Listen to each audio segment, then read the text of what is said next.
السلام علیکم۔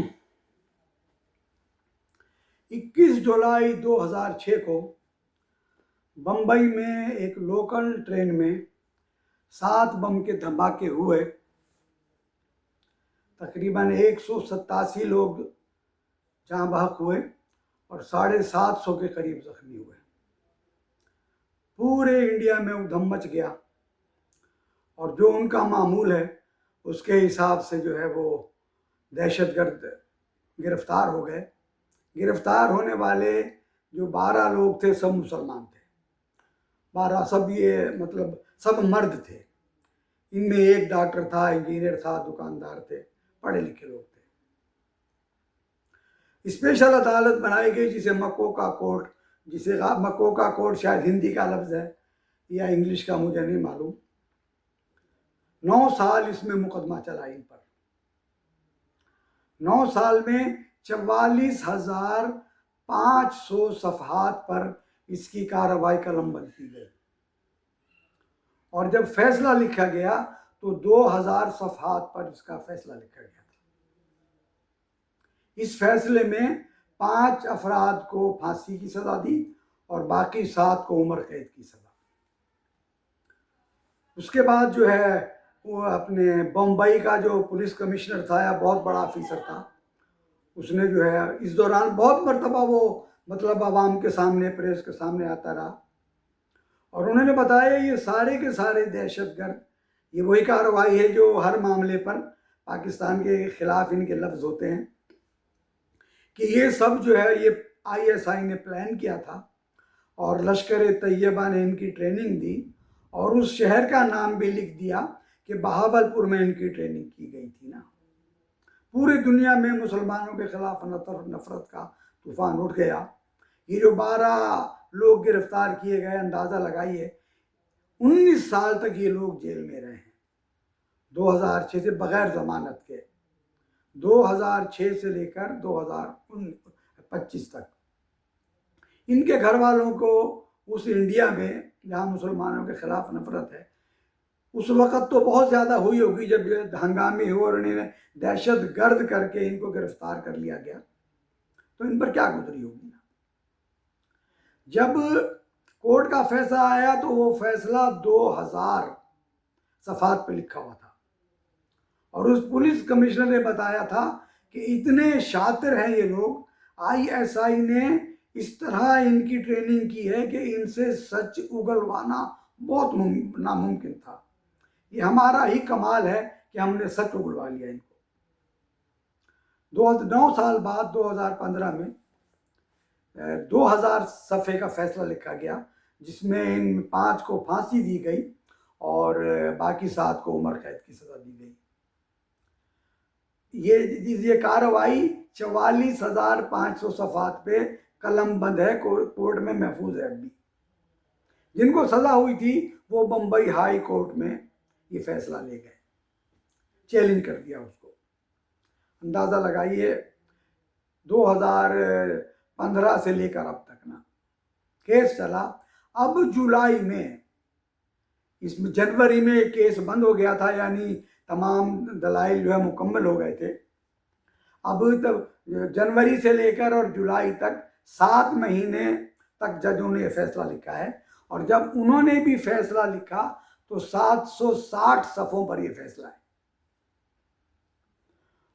یاد رکھیے یہ سارے جج جو ہیں یہ ہندو ہیں ان میں، اور سارے جو ملزم ہیں جنہیں مکوکا کورٹ نے مجرم ثابت کیا ہے یہ سب مسلمان ہیں، اور یہ جج ہندو ہیں۔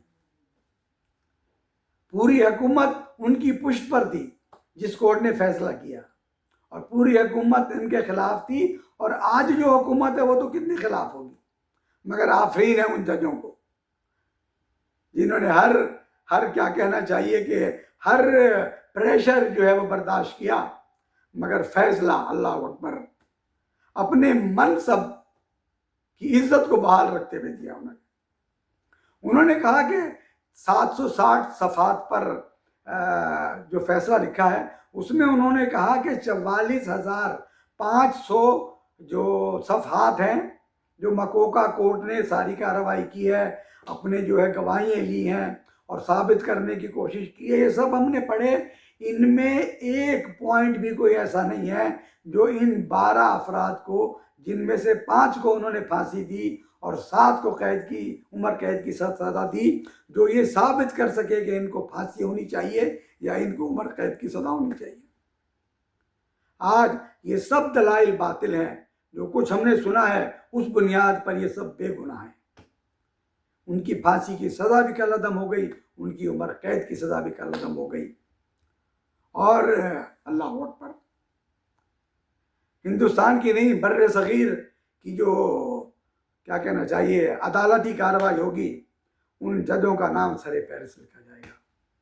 یہ ہندو جج تھے جنہوں نے مسلمانوں کو، جن پر یہ ثابت ہو چکا تھا عدالت نے کہ یہ سب دہشت گرد ہیں، پاکستانی ISI نے کیا ہے، بہاولپور میں ان کی ٹریننگ ہوئی ہے، نہایت شاطر ہیں.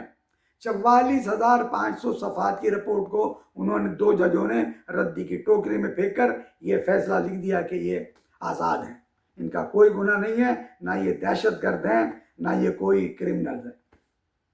ہندو ججوں نے یہ فیصلہ دیا ہے مسلمانوں کے فیور میں. اب آ جائیے اسی ہندوستان سے ملتے ہوئے بارڈر میں ایک اور ملک ہے، میرا ملک عظیم پاکستان. اس کے بھی ذرا اللہ آپ کا بھلا کرے. ہم مسلمان ہیں، ہمارے عدالتی نظام کی کارروائیاں دیکھ لیجیے. مسلمان کورٹ، مسلمان جج مسلمانوں کے خلاف ہر وہ فیصلہ دیا جو جھوٹا ہے،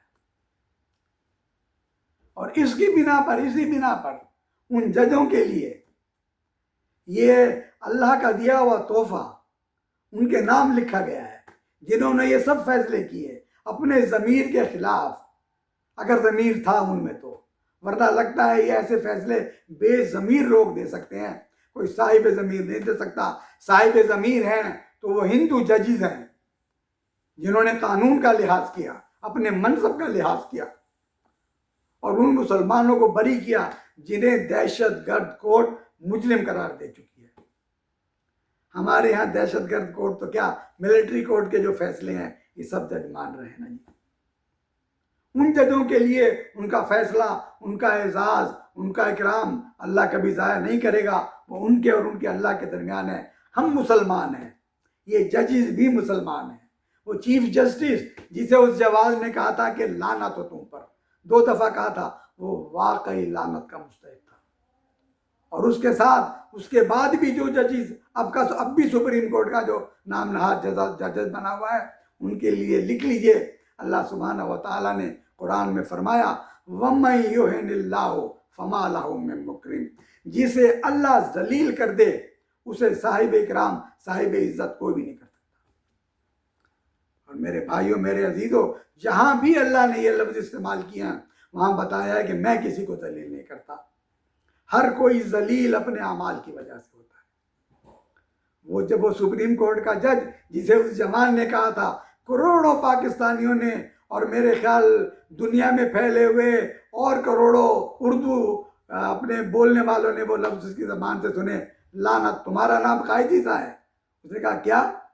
بیوی نے کہا یہ پوچھ رہا فائزی سا ہو گیا؟ اس نے کہا لعنت ہو تم پر، لعنت ہو تم پر. واقعی ہر وہ شخص، ہر وہ چیف جسٹس جو مسلمان ہے، جسے پتہ ہے کہ اللہ کا حکم کیا ہے، قرآن کا حکم کیا ہے، کہ ہم جج کے فیصلوں پر، ہم جج کے منصب پر بیٹھے ہیں، ہم کیا فیصلے کر رہے ہیں، لعنت ہی ان کا مقدر ہونا چاہیے. آج بھی جو کچھ ملک میں ہو رہا ہے، عدل کے نام پر جو کھلواڑ ہو رہا ہے، کوئی مسئلہ نہیں ہے، یہ وقت گزر جائے گا. ہم سب کو بھی اور ان لوگوں پر بھی جن پر یہ فیصلے ثابت ہو رہے ہیں، اور وہ لوگ بھی جو فیصلے کروا رہے ہیں، اور وہ لوگ جو فیصلے کر رہے ہیں، یہ زمین پر کوئی انسان کبھی بھی نہیں رہا. جب یہ خدا کے یہاں حاضر ہوں گے تو اس وقت کیا منہ لے کر جائیں گے؟ ہو سکتا ہے اللہ ان ججوں کو بھی بلائے جو ہندو ججوں کہ یہ جج ہے وہ جن کا میرے پر ایمان نہیں تھا، مگر انہوں نے اتنی قدر کی اپنے منصب کی، یہ فیصلہ دیا. تم تو صاحب ایمان تھے، تمہیں تو پتا تھا کہ عدل کے لیے میں نے قرآن میں کیا کیا فرمایا ہے. تم تو کہتے تھے کہ میں عمرے پر میں نے دعا کی تھی کہ میرے سے کوئی غلط فیصلہ نہ ہو، یہ دیکھیے یہ فیصلے لکھے ہوئے ہیں۔ اے میرے بھائیوں، میرے عزیزوں، اے میری ملک کے عدالتوں کی جو اس زمین پر نہیں رہو گے، پہلے بھی نہیں رہے کوئی، اب بھی آپ نہیں رہو گے، یہ تمہارے فیصلے قیامت کے دن تمہارے گلے میں پڑیں گے۔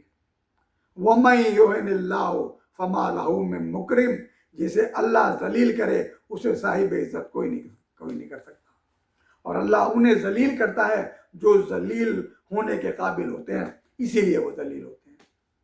میرا رب ہمیں توفیق دے کہ ہم یہ بات دوسرے لوگوں تک پہنچا سکیں۔ ان کے مقدر تو ہو گئے سیاہ، انہیں تو لکھوا لیے، مگر آپ اور میں بھی اپنی زندگی میں خیال کریں کہ کبھی موقع آئے تو عدل کا دامن اپنے ہاتھ سے نہ چھوڑیں۔ میرا رب ہمیں توفیق دے کہ ہم اس کے احکام پر عمل کریں اور محمد علیہ السلام کی سنتوں پر عمل کریں اور اپنی زندگی کو عدل کی زندگی بنا لیں۔ السلام علیکم ورحمۃ اللہ وبرکاتہ۔